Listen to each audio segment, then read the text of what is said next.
Luto na naman po yung ulam natin for today. Sweet and sour chicken breast. Oh, sarap.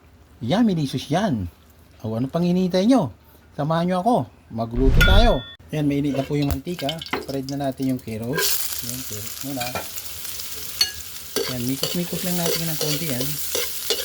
Ganyan lang.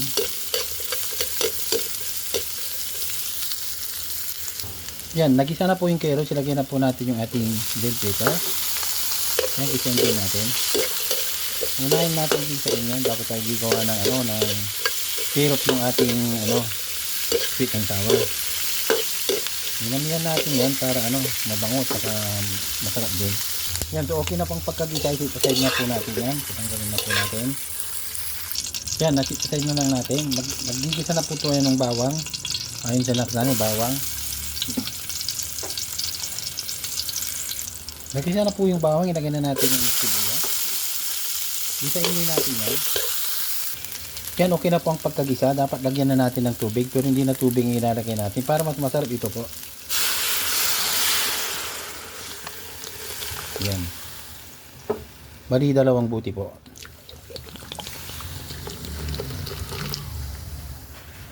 Habang hinihintay natin kumulo yan, ito po yung fried chicken natin. Hindi na natin ipinakita kung pagprito dahil mayroon na tayong video sa una. Doon na lang po panoorin.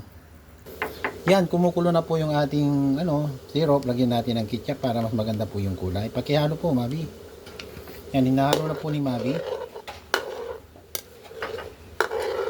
Habang hinahalo niya, lagyan na natin ng brown sugar. Mga 5 kutsara po yan. Ituloy-tuloy lang yung paghalo para matunaw yung asukal. Sige, saluin nyo lang. Dahil sweet and sour, may matamis na siya. Lagyan po natin ng kunting vinegar. Pero kunti lang dahil maasim na po yung royal na nilagay natin. Yan, ganyan lang. Bali, babawas na natin yung asim ng ating nilagay na soft drinks. So yan, tinutunaw pa yung hindi pa masyadong natunaw. Pakihalo lang, halo. Lagay na po natin yung cornstarch para mapalapot natin. Ang sipag ng pagkahalo natin. Kaya yan, ganyan. Tansyahin lang natin po yung lapot. Ayan, kulang pa. Ayan, tama na muna yung siguro yan. Yan, okay na po yung lapot. Titikman na natin kung tama yung asim sa kasukal. Sakto na po. So, ilalagay na po natin yung ating mga chicken. Lagyan natin ng konting asin kasi medyo matabang para. Ayan, konti. Pakihalo nga, Mabi. Pakihalo. Ayan, hinahalo at hinahalukay. Masarap yan dahil sa galing lang naghahalo. Ito po yung ating syrup. Matamis na po. Sweet and sour na po. Ilagay na po natin yung mga chicken natin. Yan, ganyan. Pakihalo lang. Wag haluin para, Mabi. Ganyan lang. Relax ka lang.